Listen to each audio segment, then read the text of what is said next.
Today you're going to understand the invisible force that's stopping you from finding an amazing relationship. This invisible force is also responsible for the lack of all desired results in your life that you would like to have that you currently don't. What that is, you're going to find out very soon. Let me introduce the concept first with a story. Something that happened earlier today. Earlier today I was on a phone call with a client of mine who's a software engineer in the United States. He does very well for himself, but he happens to be a virgin. In other words, he's never had intimacy in his whole life. Intimacy.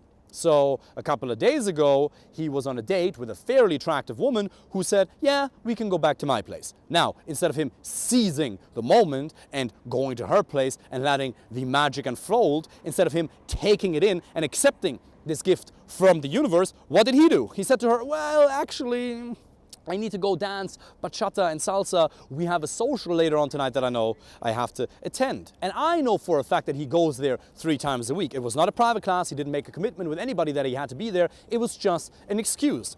Now you might ask yourself, why would this person who's never had intimacy in his whole life mess it up like that? This beautiful chance to engage in intimacy with an amazing person. Perhaps if both people consensually and respectfully want that.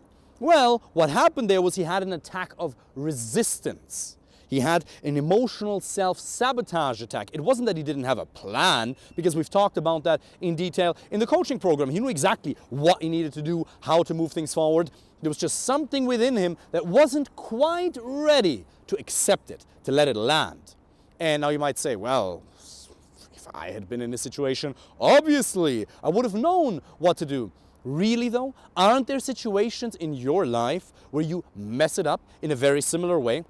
Don't you sometimes go on dates with women and you think it goes very well, but then she tells you, well, I'm actually not looking for a relationship, or well, actually I think we're better off as friends? There are situations in your life right now where you're experiencing a similar degree of resistance to achieving an amazing outcome. And this resistance either hits when we know we need to do things that we don't really want to do. For example, we need to sit down and do some admin work in the business. As a business owner, hiring the first employee. If you run a company now, you remember that back in the day you may have had some resistance to delegating. But knowing that this one thing would probably be the single biggest lever to grow your business. You might have resistance to hiring a fitness coach. I had resistance to asking a friend of mine who happens to be a medical doctor and a weight loss coach for a simple workout plan to improve my workouts, because for around a year after Corona, my workout quality dropped dramatically.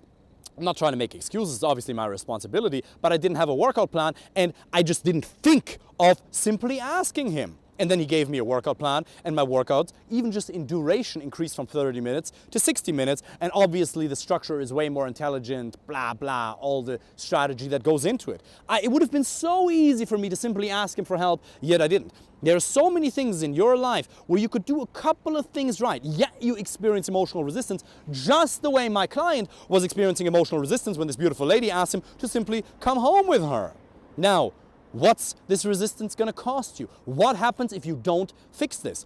If you don't solve the emotional resistance within you that's currently stopping you from achieving the things that you want to achieve, from finding the right girlfriend, life partner, creating an amazing social life, getting that promotion, starting that next business venture, if you don't solve that, it's going to cost you all of those things. It's going to cost you the tangible, desirable outcomes in objective reality, as well as a degree of emotional freedom and aliveness, which is actually more important than the outcome itself. Now, I'm pretty German. I'm very German in the sense that I value the outcome more than any woo-woo in between. So what I help my clients with is a very clear strategic plan. But you can see, my client, he had a very clear strategic plan on how to move things forward authentically, respectfully, consensually, yet he messed it up. Why?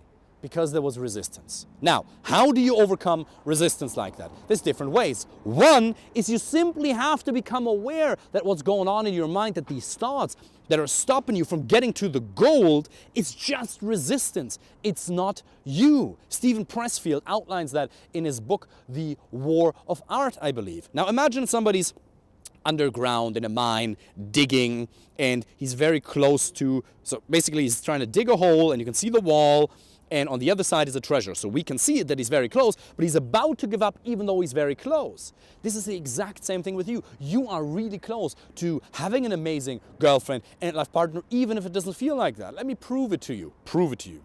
You're a man with a successful career, your own business, you're at least very ambitious and you're doing well in certain areas in your life and you got most of your shit handled. That doesn't mean that you don't have any flaws. I have my flaws and I'm sure you have your own. That's fine. We're always going to work on ourselves. We're always going to grow purely for the sake of aliveness, but you're already doing very well.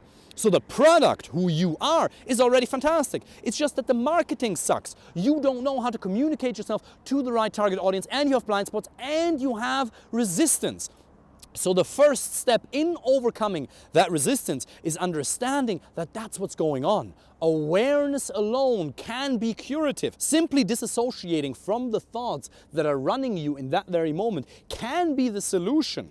In other words, if you understand that this thought that pops into your head that says, oh, well, I should really go to bachata, am I really a waste of oxygen? You know, all these thoughts that are self-loathing, that are self-deprecating, that are dragging you down into the deepest pits of hell. Simply by understanding, oh, it's just a thought. That alone can create the freedom that's necessary for you to make a new decision, because all you need is space to make your own decisions. Thoughts will always come into your mind, and that's absolutely fine. It's just whether or not you identify with them. The only thoughts that have power over you are the ones you choose to believe.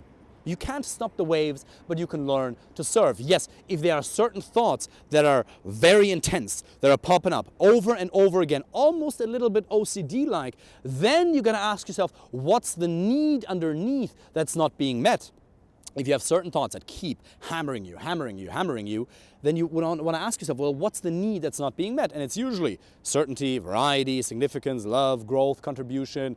There's a variety of different models that you can look at. The only thing you have to understand is meet the need and the symptom subsides. So these are thoughts that keep hammering you, that keep bothering you on a regular basis with a high degree of emotional intensity. But if it's just a thought in the moment, let's say you're really close to getting that promotion. Let's say you're really close to starting a new business venture, but all of a sudden you find yourself getting distracted. Sure, every business owner has had that. Your business is going pretty well, and then at some point you realize, oh, well, this is a little bit boring, and then you have that shiny object syndrome where you look around and you're like, I could do this as well, I could do this as well, I could do this as well. This is just distraction. And granted, sometimes absolutely you need to pivot and make a fundamental change in your life for you to be alive again, for you to be fulfilled with a degree of mission and purpose. That's fine. But more often than not, when your business is going well and you're looking around for new things, that's just a form of resistance. It's a form of self-sabotage. But remember what Brad Yates says, self-sabotage is simply misguided self-love. So instead of beating yourself down for having these thoughts, acknowledge them. Become aware and say, oh wow, there's resistance. Thank you very much for your opinion. I really appreciate it. That's why Jack Kornfield says, awareness alone is not enough, but loving awareness. Simply being aware of all your flaws and the weird thoughts in your mind can lead to a very antagonistic relationship with yourself. Instead of that, what you want to do is become lovingly aware. Be the loving witness to the thoughts.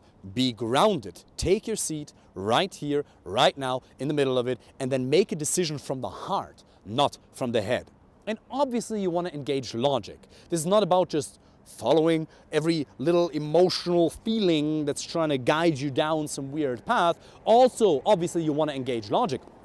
But it has to become from a grounded place of who you are, what you believe to be right. And if he had centered himself in that moment, if he had become aware in that moment where she asked him, hey, we can go back to my place.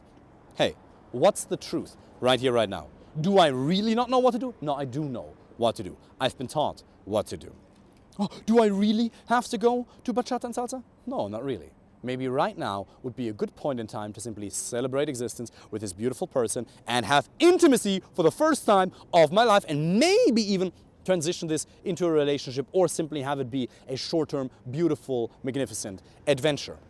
That's the one way. The first way to solve resistance is to simply become aware of it. The second way to overcome that resistance is to make a decision. And decision, I believe, comes from the Latin word decidere, which means to cut off. When you make a decision, you cut out all the opportunities. Now, some might say, he didn't feel ready. He wasn't ready.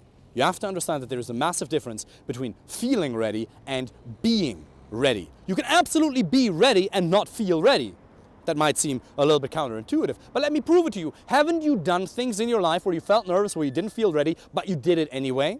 The only thing you need in order to be ready is a decision. Let your emotions catch up later. Make a decision right now that you are ready, even if you don't feel like it yet, and let the emotions of certainty and confidence catch up with you later.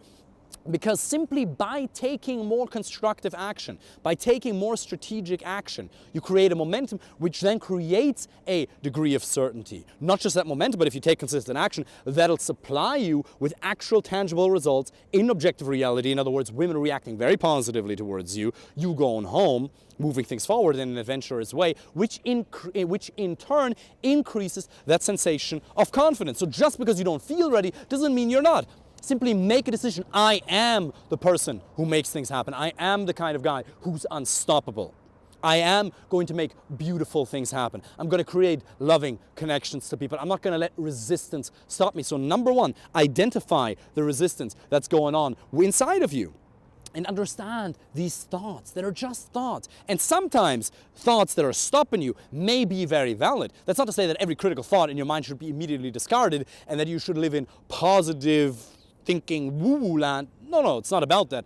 But if you take a second to breathe, even if you just have to go to the bathroom and excuse yourself, not while she's doing the invite. If she's inviting you to say simply, yeah, cool, I'm going to pay for the drinks, I'm going to get us a taxi, then we can go to your place, but not for too long because I do have to get up early in the morning, not right in the middle of it. You say that first, and then you can go to the bathroom, ground yourself, have a 2-minute meditation, be present, identify the thoughts, and then realize, okay, what's actually going on here? Is this a valid thought? Is this a valid criticism? And if it isn't, then you can simply say, resistance. Thank you for your opinion. Oh, the critical mind. Thank you.